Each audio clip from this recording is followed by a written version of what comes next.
Thank you for being here. Well, let's do that. The Tower.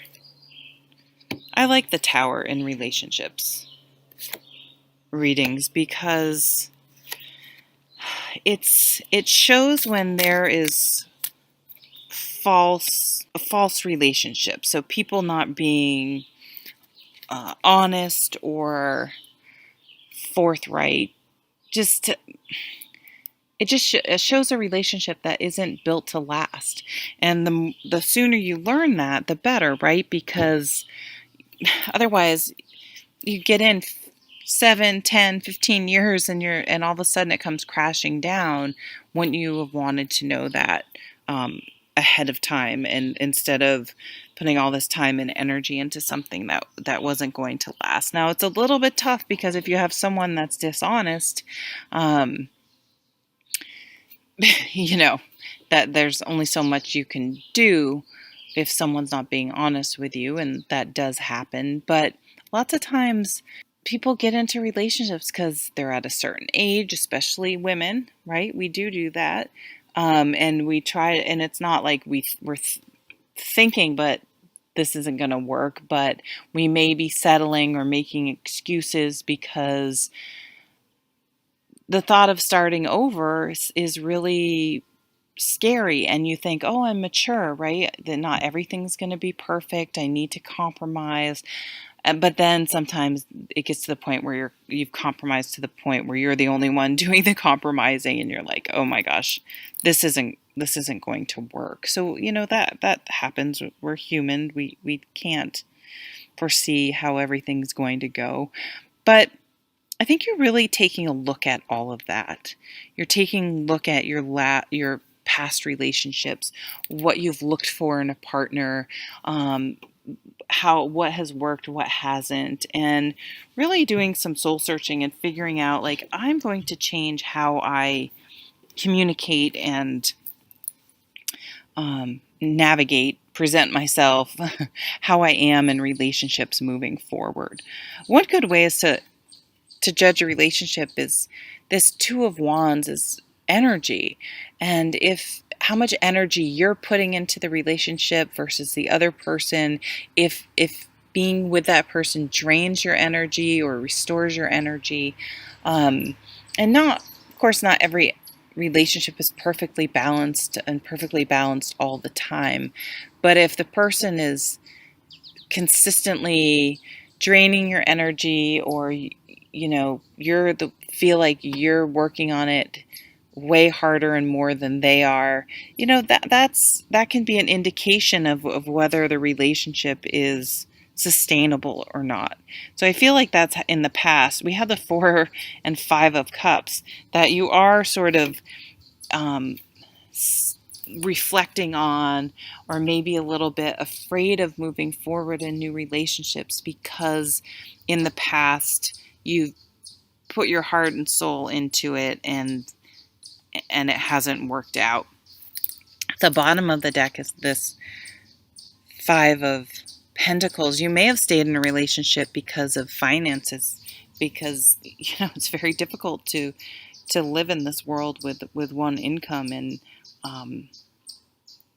so no judgment there. We find ourselves sort of trapped even.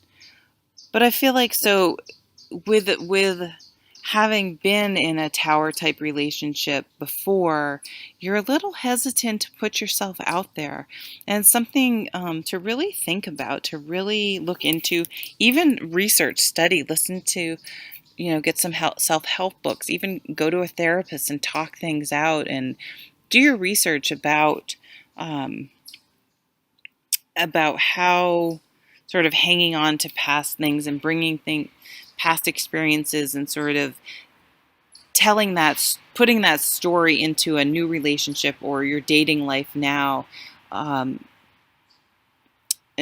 trying to learn to let that go, because each new person is completely new. So we have to be careful, and they bring their own baggage, right, as well. So really sort of decluttering is what comes to mind. I think that's a sort of a popular catchphrase, but decluttering our thoughts and feelings and knee-jerk reactions and maybe bad habits even that we learned from a relationship in the past that didn't go very well, and make sure that we've really dealt with that and cleaned that baggage, gotten rid of that baggage before we move forward into a new relationship. So we're coming in, really clean and healthy for the new person. You have the Magician. So the Magician is really about you can have that great relationship. It You can, and some people find it really early in life, and that's great, and some people find it later in life after they've gone through some tower experiences and learned some lessons, and sometimes that makes it even sweeter, but not settling, like I was talking about before, because you just don't have faith that it's out there. Or there's a difference between, oh, the perfect love doesn't exist, and settling because you don't want to be single and wait. You know what I'm saying? Looking for a more balanced relationship. What does this card say? I haven't been reading it, but this one caught my eye. This is the Temperance card. Taking everyone's input into consideration, merging viewpoints to create a better solution. Take your time, there's no need to rush. So that's what's really, take your time, there's no need to rush. Date, get to know people. Even if you're maybe started dating someone for 9 months and all of a sudden you're like, you know what, this isn't going to work. Having the courage and maturity to walk away and not feeling like you have to stay because you would put so much energy in, or you're afraid of hurting someone's feelings. Because in the long run, if someone stayed with you and then you find out 5 years later they really weren't into it the last 3 years, you'd be like, thanks for wasting my time, asshole, for 3 years. So don't, even though in the moment people may paint you as the bad guy and be really mad, if you really think about the big picture, yep, people's feelings are going to get hurt, but in the long run, you're doing the right thing because you don't want to string anyone along. So I feel like this isn't a very sexy reading. I'm sorry.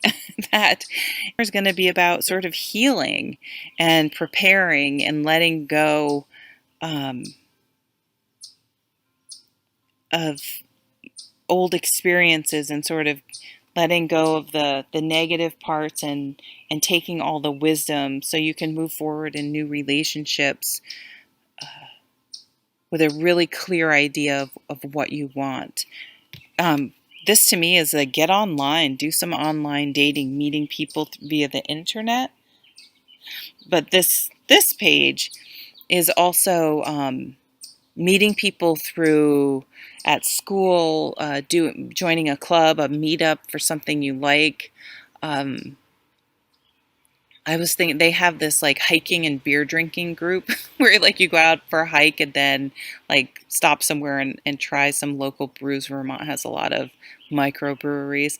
So, maybe like have I done it? No. But like that would be something that I should do, joining a running group, whatever you want to do. And even if you think, well, the thing I'm into, maybe you're like if you're a woman and you like to knit or something, you're thinking, guys don't knit. How am I going to, you're into guys. Guys don't knit. How am I going to meet a guy? But you might meet someone at the knitting place who has a brother and they introduce you, something like that. So it can still work out. But it's like, go out and do your thing, really deal with your baggage, and